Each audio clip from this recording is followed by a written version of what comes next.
Please welcome David Alston, Chief Marketing Officer, Radian6.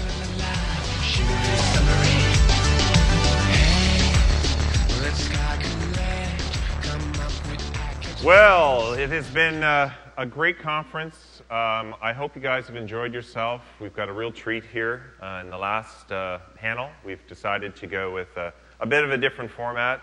I always wanted to play Johnny Carson, so I get my chance. We are going to be meeting some folks that are going to be able to talk a little bit about how social has affected their business, their organization, and their lives. Without any further ado, I'd like to maybe get Lisa to cue up the first video, and then we can invite our first guest.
Gentlemen, I'd like to invite Director of Social Strategy for American Red Cross, Wendy Harmon.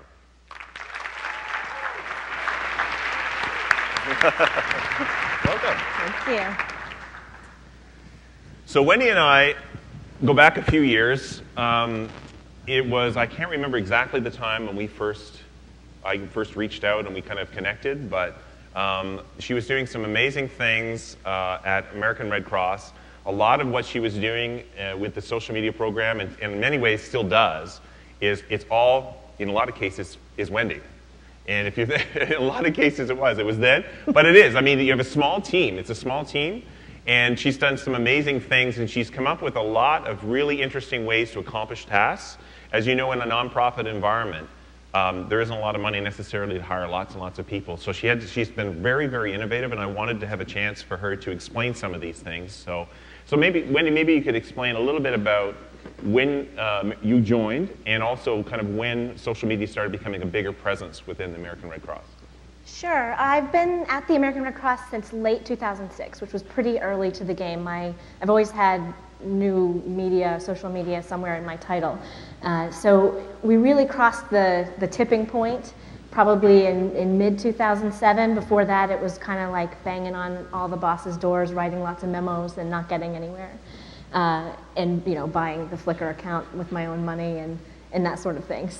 But since then, we've had the culture sort of reach that tipping point in about mid-07, and it's been a really fun roller coaster ride for the last 3 years with a ton of support from our senior leaders and from the grassroots chapter network we have around the country. And you bring up the chapter network because that's, some of the organizations that have been speaking here at the event also have situations where there's a kind of a broad organization, but then there's all kinds of chapters or different parts of the organization that also want to be doing listening and are very, very involved locally.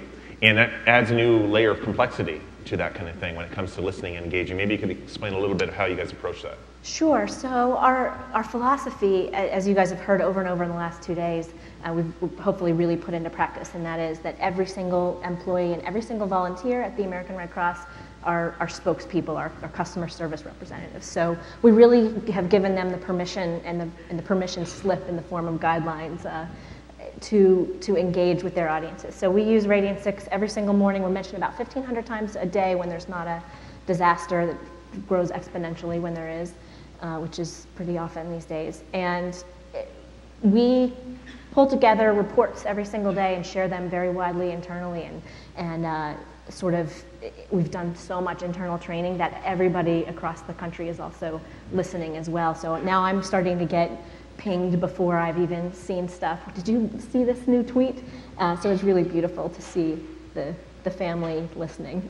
Well, and that was one of the things when we first started talking. You were telling us a bit about the experience that you had at American Red Cross with social media. It was really pulling together these reports, which you do religiously on a daily basis, which I think is really cool. It's not just a weekly or monthly kind of thing that gets pulled in. It's every day. And kind of the effect that has on the organization in terms of listening and how that changes the way things are done at American Red Cross. Maybe a bit more on that. Yeah, that's been the biggest, it's enabled the biggest cultural shift. I think it's been the biggest thing about the way we've been able to shift as a culture internally. And I think we basically put all these mentions into an old-fashioned email and send it out pretty widely. And that's been huge for us over time. But after the earthquake in Haiti, we really started to see the power of listening in a completely different way, which is that you may have heard of the Text Haiti to 90999 mobile campaign that we did after the earthquake, and that was a wonderful thank you to anyone who texted. That was a wonderful campaign that happened, and it was retweeted 2.3 million times in the first 3 days after the earthquake. But in the middle of those 2.3 million tweets were several hundred people tweeting at us or putting on our Facebook things like, "My cousin is trapped in the rubble at this particular supermarket."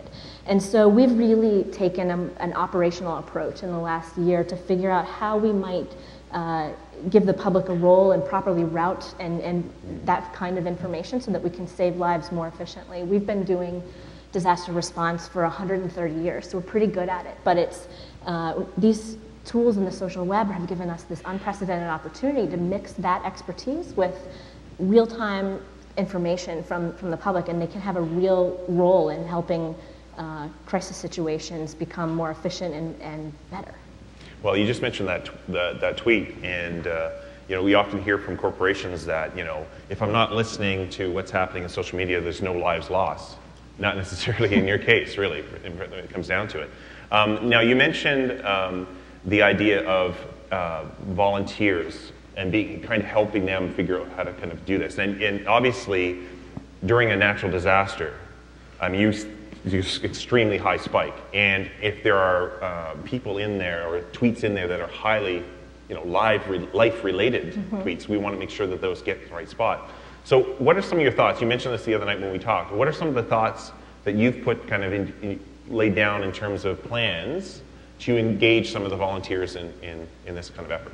Yeah, I think it doesn't exist yet, but we're trying to build a digital volunteer role. We have in disaster services what we call DSHR, very fond of the acronyms, right? Which means Disaster Services HR. And every volunteer is in that system. And so it's a brand new thing to have a digital volunteer role. And we haven't gotten it quite figured out yet, but I think it's going to be pretty remarkable and very different for us as an organization to empower people in Kansas City to be helping us listen and actually drive different disaster services decisions for an earthquake in San Francisco, for example. Yeah, so that's one of the things, assuming there's volunteers that during a natural disaster, they're on the list to go to these natural disaster areas. So do you see some sort of training perhaps where, same kind of idea, where they obviously have training to go to a location, now these folks have digital training, and perhaps some of us here in the audience would be great volunteers for that kind of activity, so maybe keep that on the back of your mind, because you guys are a lot of the experts in terms of listening and engagement. It would be a great way to kind of kick that off. Absolutely, and yes, I could definitely use your help. All of you, everyone in this room. Exactly, so mark that down. One of the other things that just specifically I'd love to kind of dive into is like when it's the 1,500 tweets a day, you've been seeing that every day, tweets, posts, blogs, all that kind of stuff every day. What do you see from that perspective? How do you divide it up, and then how do you manage that? Sure.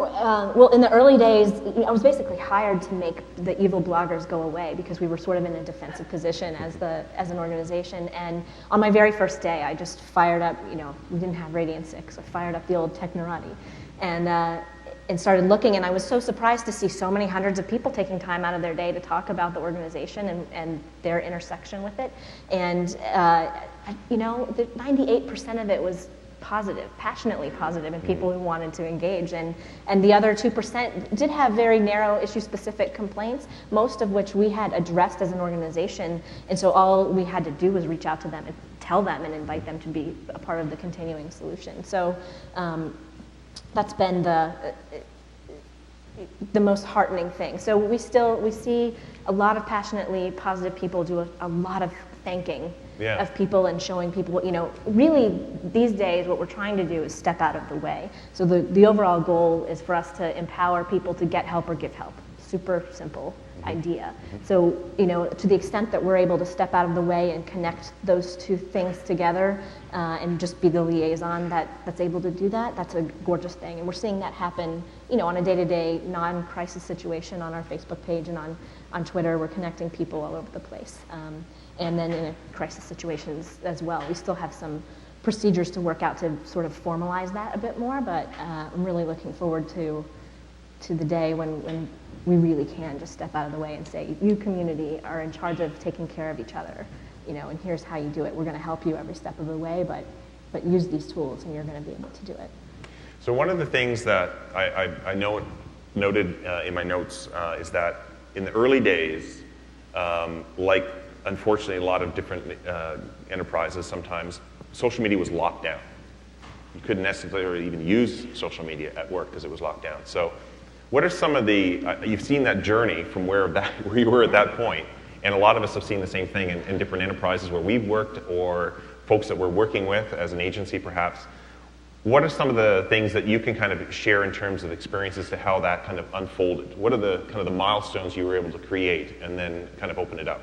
Sure. Well, one of them was definitely the email, the social media update that we send every day, and that was, we were on lockdown in 06. I don't remember when we opened it up, but it took at least a year. Wow. And it was constantly, it's just actually going over and talking to the IT department in my case and saying, hey guys, help me out. And they got it pretty quickly, that this was a really important business case and they needed to figure it out. And the big fear was malware, really. And so we just had to, they did a bunch of research and we figured out how to get around that issue. So I was lucky in that they got that it was important right away. But that social media update, then, I said I bought the Flickr account and I bought a domain to start a blog. Just, being able to show instead of just tell, oh, this could be great, saying, look, this was great in these 3 instances. And so just one by one, baby steps all along the way. When I look back, it's hard to believe how much we've accomplished over the last few years because, it doesn't feel like you're doing it when you're taking such tiny steps forward. Wow.